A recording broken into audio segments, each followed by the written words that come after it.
Well, hello there. Thanks for joining me. I am Dr. Jen, and this is My Life as a Landlord. I am so pleased that you're educating yourself by joining us today. Today, we are exploring the location-specific tenancy guidelines for the Pine Tree State of Maine. In all of my location-specific episodes, I have included hyperlinks of just about every resource I can find to set you up for success. The main thing is any tenancy laws codes. In this case, it's the Maine Landlord Tenant Laws. But each of my location-specific podcasts is set up in the exact same way, answering the same four questions.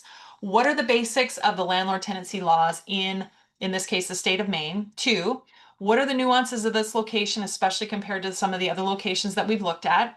Three, what is some guidance about abandoned items, personal property that tenants leave behind in the state of Maine? And four, where do you get help? If you need help as a landlord in Maine, what do you do? Where do you go? Where do you even start? And so I've given you some resources here, and we've got a bunch of hyperlinks in the description of the show right now. So take a look. I'm actually going to screen share and go through this, but I must tell you two other things. One, there is more to this than what I'm going to tell you today. Even if I record this today and everything's perfectly bang on and there's no issues and no changes and no omissions, guess what? In 5 minutes, it could change, and things do and will change. So make sure that you are doing your own due diligence as a Maine landlord. You need to know what is applicable in your own local area where your rentals are. This is really important. So call your city hall, your county seat, your parish, your regional district, whatever may appeal to you, whatever may apply to you, so that you know exactly what is required of you. And of course, laws do change. And so things are going to change in that local area. Make sure that you're constantly up to date. So this is just to get you started, but it is not all inclusive. I also need to give a plug today for our sponsor, Aloha Capital Investments LLC. If you want to check out what Michael and I are doing in real estate, go to alohajv.com. If you've ever wanted to know what real estate investing is all about, just go check it out. It's kind of cool. See what we're up to. Okay, with that, I'm going to get into screen share and we'll start talking about Maine. And there it is. Okay. So the first thing that we look at for any location, regardless of where we're at, any location, we are looking at the landlord tenant laws, in this case of Maine, but regardless of where it is a law. And so it is a lot of legalese. In this case, it's called Title 14, Chapter 710, rental property. And so you've got all of the legalese stuff, and you can see all this. This link, if you want to go through all this link, you go right ahead. But they talk a lot about bed bugs in Maine, rent payment, security deposit receipts, heat and utilities in common areas. There's a bunch of stuff. Penalties for late payment of rent. In fact, I'm going to click on that one because that's always something that we look at. Payment of rent is late if it's not made within 15 days. Oh my goodness. 15 days, but a landlord may not assess a penalty for the late payment of rent which exceeds 4% of the amount due. But 15 days, oh my goodness, your mortgage payment has got to be paid before that. That's really long. It's usually either the day after, maybe 5 days, maybe 10, but 15, that's the longest I've seen. Wow. You've got to give written notice to that tenant. Okay. Wow, that wasn't a very good way for me to start off, but that's okay. Unfair agreement. There's a bunch of other stuff. Radon testing. Let's just go right to radon testing. Radon testing in Maine. This is the only place I've seen where this is a requirement that you have to have a test done every 10 years. And then when requested by a tenant, a landlord must actually provide the results of the test of whatever radon. Now, for those of you who don't know what radon is naturally occurring radiation that comes from the soil in the dirt of the earth. And it doesn't smell, you can't see it. It's just, invisible, but it is there. And so it's very different in different locations. In Maine, this is a big problem, or it's a big concern, because this is a requirement for landlord to reveal to tenants should they know, should they request it. And so they've got to have it tested every 10 years. Now, it says specifically that it doesn't have to be mitigated necessarily, but you actually have to be able to provide the inspection results. Very interesting. Environmental lead hazard smoking policy. Let's go to the smoking policy. Smoking policy. This is, yeah, this is right in here. Maine Landlord Tenant Law. For the purposes of this section, unless context otherwise, smoking means carrying or having in one's possession a lighted cigarette, cigar pipe, or other object giving off tobacco smoke, which I guess would also include vaping pipes as well. Okay. Smoking policy disclosure, a landlord or who or other person on behalf of the landlord enters into a lease or agreement for residential premises, so a dwelling agreement, shall provide to the tenant or potential tenant a smoking policy disclosure that notifies tenants or potential tenants of the landlord's policy regarding smoking. Okay. There you go. Firearms and federally subsidized housing. My goodness. Injuries, fees charged to applicant.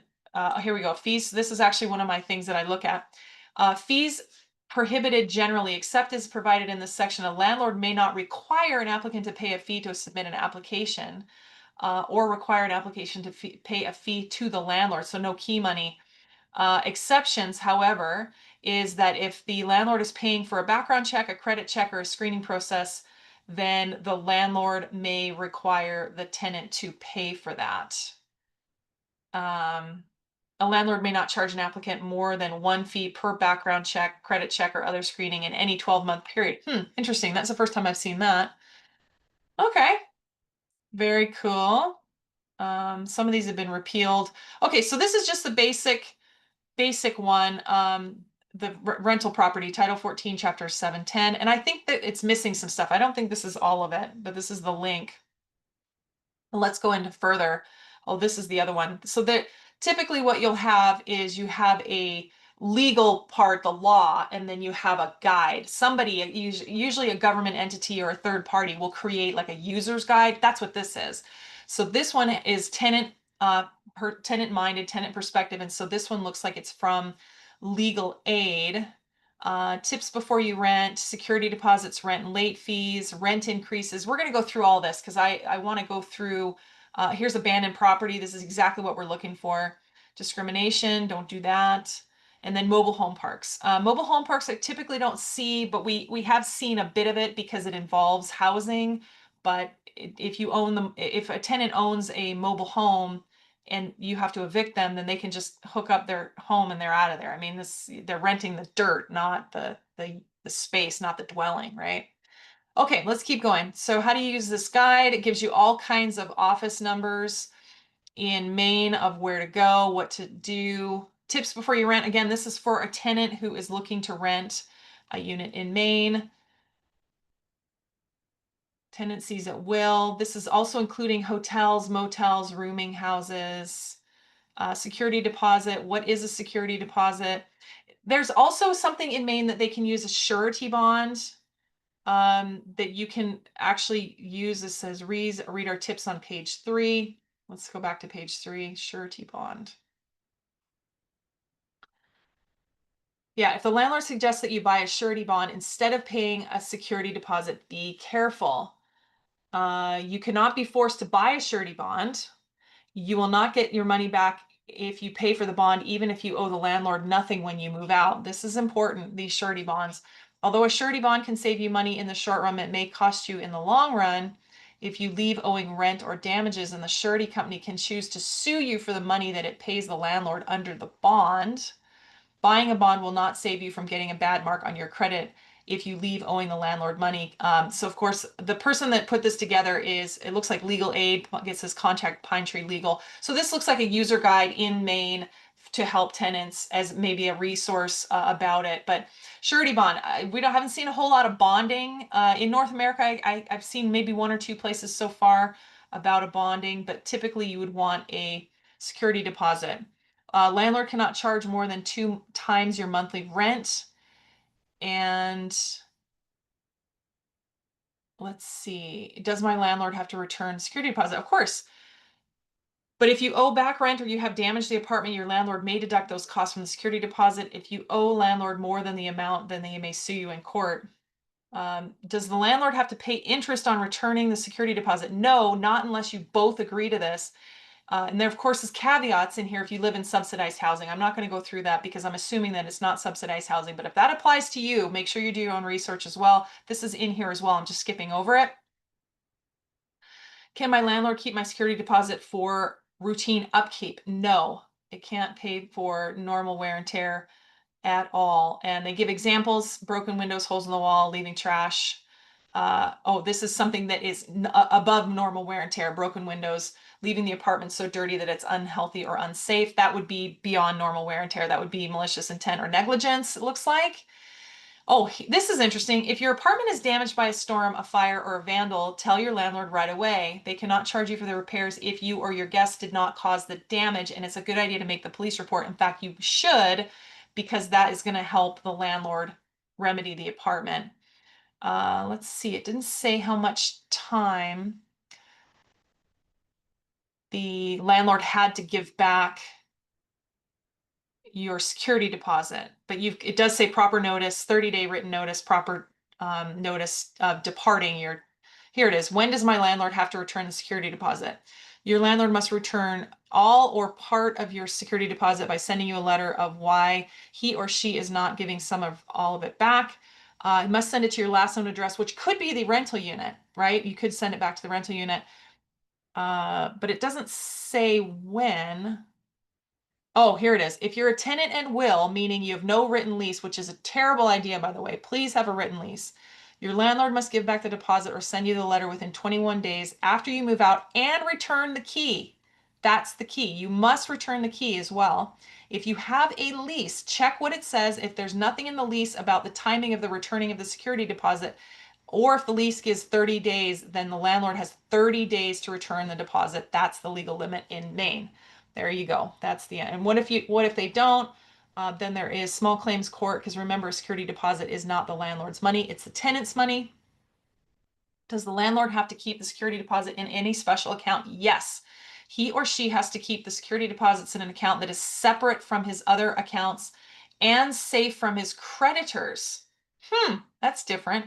This includes protecting your money from a lender who forecloses on the building and from a trustee in bankruptcy. If you ask the landlord, so this is the tenant, if you ask, the landlord must tell you the name of the bank where the money is deposited and the account number. What if my landlord doesn't follow these separate account rules for protecting my deposit? You can take your landlord to court, and if you win, you can get actual damages, which is your losses if the tenant wins, $500 or 1 month's rent, whichever is greatest, plus your court costs. Also, the court can order the landlord to pay your lawyer fees. What if my landlord sells the building? Things transfer over as well. Then it's got some cute little checklists here on exactly how to help a tenant make sure you've got it right. How do you get your security deposit back? Basically, this is best practices, which is cool. Should my landlord give me a receipt when I pay my rent? Yes. If you pay your rent in cash, your landlord must give you a receipt at the same time. I typically do not accept cash. If you want to pay cash at one of my units, you need to walk into the bank and you put it into the bank account yourself. That's your receipt. I do not collect cash. Yeah. So there's also a caveat here. This is interesting. If you live in a building with 5 apartments or fewer and the landlord lives there, he or she does not have to give rent receipts. If your landlord won't give a receipt, try to pay with a check or a money order and keep your own records. Well, that makes sense. Can my landlord charge interest on a late payment of rent? Yes. If you do not pay your rent within 15 days after it's due, your landlord can charge a late fee. We talked about this. The fee cannot be more than 4% of 1 month's rent. But you also have to have it in the lease. It says to charge a late fee, your landlord must tell you about it in writing when you agree to rent from him or her. Okay, let's see. General assistance vouchers, yes. Can my landlord increase my rent? Yes. If you're a tenant in will and doesn't have a lease, or if you're month to month, it looks like your landlord must give you a 45-day written notice of any rent increase. And then it talks about if they don't do that, but if you have a lease, the landlord probably cannot increase the rent during the lease, meaning it looks like it's a fixed term. In this instance, it looks like they're saying if you have a lease, rent at will. Let's see, is that the right word? Tenant at will. If you're tenant at will, meaning you're month to month, then it implies that you don't have a lease. I recommend you have a lease no matter what. If you have a lease, if you have a fixed term lease, the landlord probably cannot increase the rent during the lease term. Read your lease to find out if it says something else. Can the landlord increase my rent if there are serious problems with my apartment? No. This is where it talks about, it doesn't say it, but this is landlord retaliation right here. If there are serious problems which are unsafe or can make you sick, the landlord must fix the problems before he or she can charge more rent. For example, your landlord cannot increase your rent if there is no heat in the winter or if your guests, but if you or your guests have caused the problems, then your landlord can still raise the rent. So there's actually a couple other uh, hyperlinks within this document, how much heat and other basic utilities does my landlord have to provide. I'm gonna open this. This is interesting. Oh, I've got this. This is another one that we had put in here. So this is again, Pine Tree Legal, legal assistance. So they're saying, what is this? How much heat or basic other utilities does the landlord have to provide? They're talking about basic utilities. You've got to have heat in your apartment above. You don't want to have any injuries because of cold. You don't want them to be sick. Heating system is not able to heat the unit to at least 68 degrees when it is 20 degrees below. Woo! You can test this by setting a thermometer at least 3 feet away at the outside wall and about 5 feet above the floor. It doesn't count if it's, so it's very specific on how to do this. If the heating system doesn't keep up the buildings, like the water pipes from freezing up, and the basic utilities on your apartment don't work, minimum state standards, but your city may have stricter rules. Again, this is really important that you're looking, if you're a landlord in Maine, that you're looking at different items for different cities and different counties as well. To find out, call your city code enforcement office, and if your landlord's broken any of the rules. So there's a whole big thing in here about basic utilities that a landlord needs to provide. This is really important. And so here we go. We talk about code enforcement, unsafe or unfit housing, how to report this all, and there's just a ton of information. There's a bunch of uh, phone numbers that you can go. Lead paint, this is the first time I've seen it in a while, but that's a federal requirement, lead paint for landlords to disclose. Testing, bed bugs. This is another thing that is really important in Maine, is the bed bugs, making sure that they're not there. They're free of bed bugs and pest control. Let's see. What should I do if my landlord doesn't do anything to get rid of the bed bugs? You can take your landlord to court. It's a lot of involvement with taking a landlord to court. You can also call your local public health office. Does my landlord have to provide smoke and carbon monoxide alarms? Yes, that's typically, and they're very often combined nowadays. So that's important. Oh, interesting. If you're deaf or hard of hearing, you may request a non-audible alarm. That seems like it's a reasonable accommodation, right? If your landlord refuses, you may put one up yourself and deduct the actual cost from your rent. I would do that. If I had a deaf or hard of hearing tenant, I would put up a non-audible alarm. So basically, it's a smoke detector or carbon monoxide detector that's got a light on it, right? It's a different one that's got a flashing light on it. Okay, so we talked about radon already. Standard disclosure forms, health.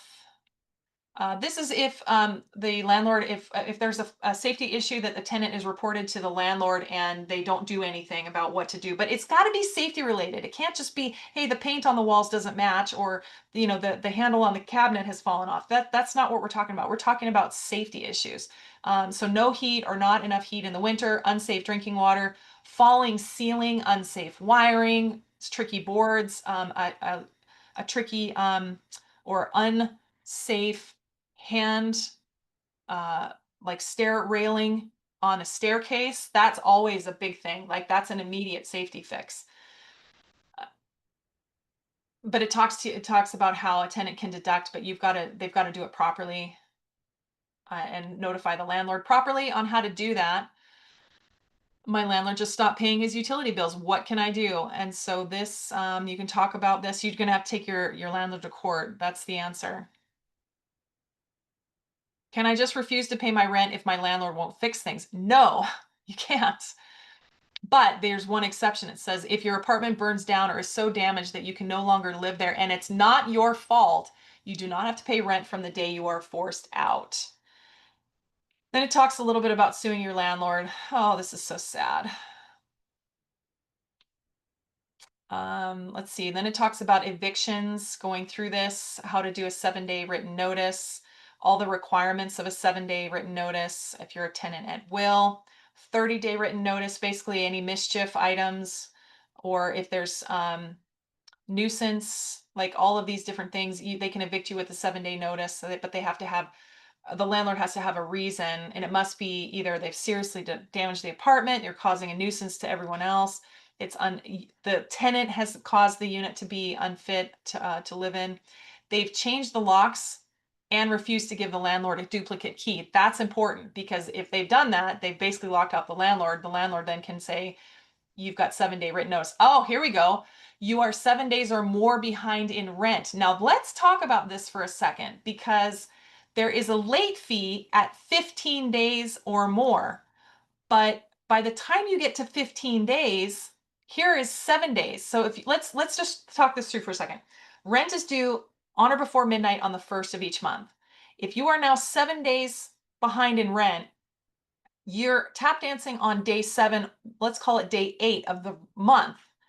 But then if you are given a 7-day written notice of eviction due to non-payment of rent, that puts you at 15 days, which then a late fee would be due. So this makes it really squeaky because I did not connect all the days until we just went through that. Because when we first started this episode, the first thing we looked at was the late fee and the timing of the late fee. 15 days, that's a long time. However, now I see underneath all that, there's actually a 7-day notice and then a 7-day again, plus the late fee on top of it. Yeah, interesting. So it's not actually 15 days. It's 7 days. That's interesting. Okay, so then it goes through about evictions, how to do hearing, a retaliation defense. So this is landlord retaliation. A landlord cannot retaliate if a tenant has complained to the city about code violations. You've asked your landlord in writing to do necessary repair. You've filed a fair housing discrimination complaint. You're the victim of a domestic violence, sexual assault, or stalking, or you started or joined a tenants union, this would be a landlord retaliation if they either try to raise the rent, try to evict, or they are trying to decrease services in your existing unit. So that would all be considered retaliatory. And that's a no-no. Landlords don't do that. And there's usually a time limit, like it usually says X amount of months that goes through here, but I'm not seeing that, and which means it just looks like it's probably to the end of the lease, right? So can I be evicted during the winter or if I have children? Interesting. The answer is yes. Maine law allows your landlord to evict you at any time during the year, even if you have children. However, you cannot be evicted because you have children. Familial status is a protected class. Interesting. So then it talks about writ of possession. This is giving, the landlord has possession of the unit back. Can I appeal? What happens if I don't? Oh, here we go. Abandoned property. What happens if I move and do not take all my property with me? Maine says you could potentially use it. So take all your things with you when you leave. Don't leave things behind to pick up later. If this is not possible, Maine law does offer some protections. The landlord must store your property in a safe, dry, secured place, and then must mail notice to your last known address, which could be the rental unit, saying that they plan to get rid of your things and listing items for sale. Leave a forwarding address if you want to get the notice. You must claim your property within 7 days after the notice was sent. That's really quick, but that's good because remember, the landlord the whole time, if they've been given possession of a unit, the only thing they want to do is get the unit empty, get it recovered, and get it re-rented. They want to get that revenue generation going again. So if you've got a former tenant that has now been evicted and has left possessions behind and likely may have caused damage, even if they did cause damage, normal wear and tear, you still got to spruce up the place a little bit. So then what do you actually do? The landlord then has to inventory all the items left behind. They have to move the items left behind. And according to Maine, they say you have to store the property in a safe, dry, secured place. So maybe rent a storage locker, or if you have a garage, the landlord has a garage. but you then have to let them know where this stuff is. You have 7 days to claim your property. And if you do that, they must store the property for at least 14 days from the date that the notice was sent. So you're about a month into this. So you're dealing with this storage stuff, but you're also simultaneously recovering the unit and marketing for a new tenant in that unit. So it's not easy. This is really, and you want to get it going because this is your unit. You're trying to get it rented again. If you pick up your things within 14 days and you have it, if you do not pick up your stuff within 14 days from the time the notice was sent, your landlord cannot make you pay any rent owed, damages, or cost of storage as a condition of giving back your property. However, if you don't claim your property within 7 days or you don't pick it up within 14, your landlord may sell the property for fair market value, get rid of anything that they think is of no fair market value, so basically dispose of it, or return your property to you only if for rent owed, damages, or costs of storage.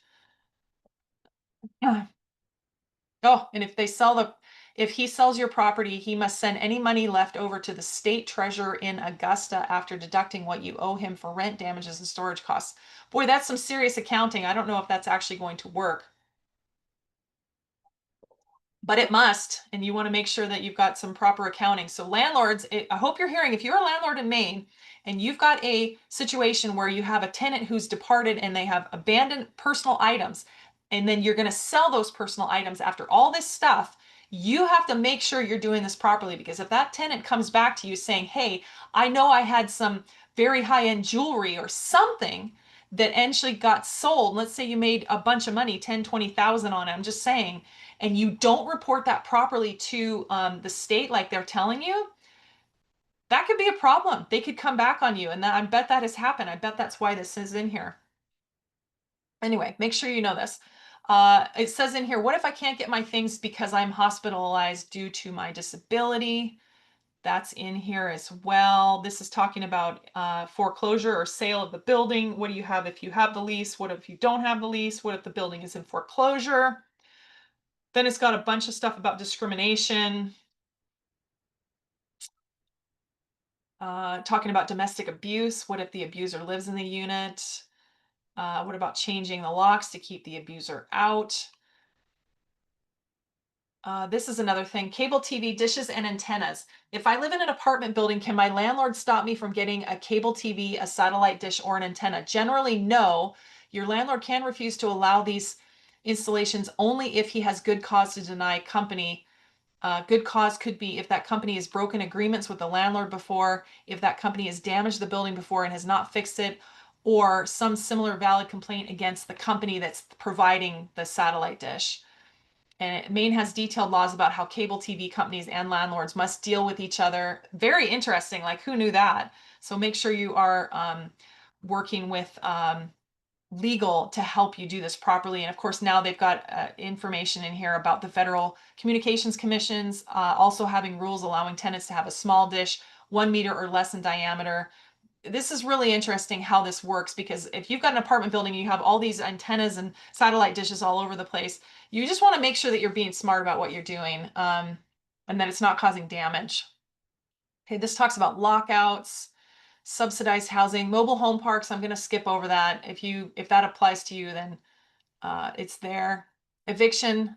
Oh, this is for the mobile home parks and the eviction. Okay, I'm going to keep going because oh, that's the end. I thought there was more tenant, more forms. Okay, we did talk about this. This is the basic utilities that the landlord has to provide. Oh, this one is habitability. Consumer rights when you rent an apartment. Um, yes. So this is, which one is this one? Hang on a second here. So this was revised a long time ago, 2004. I bet this is outdated. It's in here, but check it, because Maine Consumer Law Guide. Here we go. So this is not having to do with tenancy per se, but this is about consumer stuff. So this will be the security deposit. This is stuff that's not the landlord's money. This is the tenant's money. Now, just take a look at this, because abuse of the security deposit, no discrimination. This seems like it's outdated, but it is there, and I found it, so it could be there, but it may be outdated. Yeah, okay. I'm going to keep going. All right, a Azebo is a blog, a real estate blog that I have found. Now, I don't normally do this overlay of third-party sites, but this one was really interesting and it had a bunch of what they call fast facts. So, is a rental license required to be a landlord? They're saying yes. Is there security deposit requirements? Yes. Is there rent control? No. Limits on late fees? Yes. Rent payments, grace period laws? Yes. And is there a notice of entry law? Yes. So there's some guidance on here. It's from 2023 about Maine Landlord Tenant Laws. It's an interesting blog. I've seen it for other states as well. I'm going to do an upcoming thing about landlord friendly states. This is kind of the basics that you're seeing. We've talked about just about all of this. Landlord retaliation, yeah. Lead-based paint. So yeah, disclosures, lead-based paint, security deposit location, bed bugs, radon, common area utilities, smoking policy, NSF fees. Okay, there you go. Take a look at that. And then Maine Housing, Maine State Housing Authority, which is mainehousing.org. And this is where it talks a little bit about all of these other ones. We've talked about this a bit already about consumer law guide, bed bugs, energy efficiency, radon testing, smoke detectors, carbon monoxide detectors, smoke policies. We've already covered all this in the episode today. Oh, and that one's again. Okay, I'm going to come out. I'm going to stop sharing as we go through. What I'm going to do now is I have a bit of a checklist for every location just to make sure that if they have it, did we find it? And if we didn't find it, that doesn't mean that they don't have it. We just didn't find it.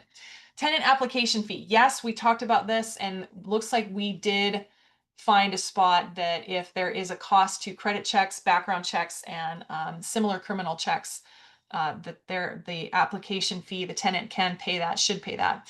Grace period for late rent without penalty, yes. Late fee amount, yes. 4%. Security deposits, yes. Pre-made forms, I didn't find any. Lease wording and details, yes. Pets and animals, didn't see anything about animals at all in there except for service animals a bit. Delivery of signed lease required, no. In fact, there was a lot of discussion in there about non-written leases, like tenants at will. That's a big red flag for me. If you're a landlord listening to this in Maine, please have a written lease, even if it's month to month, okay? Condition inspection at move-in, nothing in there, nothing provided. There's all kinds of other places that have a great template for condition inspections if you need one. Standard warning letters or wording, it's in there, but they didn't give you any templates or standard letters. Required maintenance inspections, no. We did talk about rent increases. There was no discussion about renter's insurance at all. End of fixed lease. There wasn't it inferred that their fixed lease ended abruptly, and so then you could renew at a new rent amount. So it looks like it does not auto convert to a periodic, to a month to month. It doesn't look like it. Condition inspection at move out, it's a good practice. Return of deposit, yes, we talked about that. We also talked about a surety bond and good and bad about bonds. Use deposit as of last month's rent, yes or no? Yes, you can. Landlord retaliation is defined, but there was no time limit, which means it just applies forever. You can't not, if you're a landlord and you're trying to retaliate, don't do it. Just non-renew the lease. Third party for housing disputes. It looks like you go right to court. Yeah, we talked about all kinds of nuances. Let's talk about abandoned property. The abandoned property is $750 or that's the threshold, $750. So if abandoned property with fair market value is less than $750, if it's a value of less than $750, it has to be stored safe, dry, secure place, and then you've got to itemize it and you've got to let them know. But if it's more than $750, then it's got to be reported to the state treasurer. And then the state treasurer has to authorize the sale of the property. Okay, so that you want to check on that. If you've got abandoned items stuff going on, make sure you do your homework on this because now we've got conflicting reports. Here it says that you've got to have the state treasurer authorize the sale, but before it said that you had to send the excess to the state treasurer. So now there's a question. Make sure you do that. Make sure you're doing your homework on that. Okay, let's talk about where to get help in Maine. So some of these resources was Legal Assistance, Pine Tree Legal Assistance, and their website. I'm not endorsing them. I'm just saying that that's one of the references you can use. ptla.org. You can also go to maine.gov, which is the Office of the Attorney General, Maine Attorney General for Consumer Law. You can also go to courts.maine.gov. And let me just see, there's all kinds of references in here to getting help for um, getting started. Okay, so let me wrap up. Each of my location specific podcasts is set up the same way, answering the same four questions, which I think we've done that. What are the basics of the housing laws in this area, in this case, Maine? What are the nuances of that location? What's different? Some guidance about abandoned items left behind by a tenant in Maine, and then where to get help in your local area, local state or province, in this case, the state of Maine. So this is the same format for every location specific episode. So if you're interested in looking at different locations, you already know the framework, just go to the next one. I try to do a bunch of location specific episodes at once, and then we just do them periodically because they take a lot of time and research to do. But that's okay. I'm happy to do it. So this episode, one more time, this episode is not all inclusive. There is more to it than this. You need to check with your local area specific to where your rentals are, whether that's the county seat, the parish, the city, whatever it might be. You want to make sure that you are doing your own homework that involves your renter location. But today's episode will at least get you started. If you're listening to this podcast, chances are that you are either new to real estate or you're new to real estate in Maine. Things you can do to help yourself are do actually study the tenancy laws for Maine. That will help. And two, get in the room, whether it's in person or virtually, with other Maine landlords and ask the questions that you need to know. Read what they're posting on social media. Get in some of these social media groups, whether it's on LinkedIn or Facebook. And if you can't find one specific to Maine, then there are national ones. You'll find me there. I'm in all of them. And so you can see them as well. So make sure you're asking the questions with other like-minded people and they will help educate you. Trust me, other landlords do not want to see new landlords fall down. We don't want to see anybody fall down. We just want to make sure that you're educated as much as possible.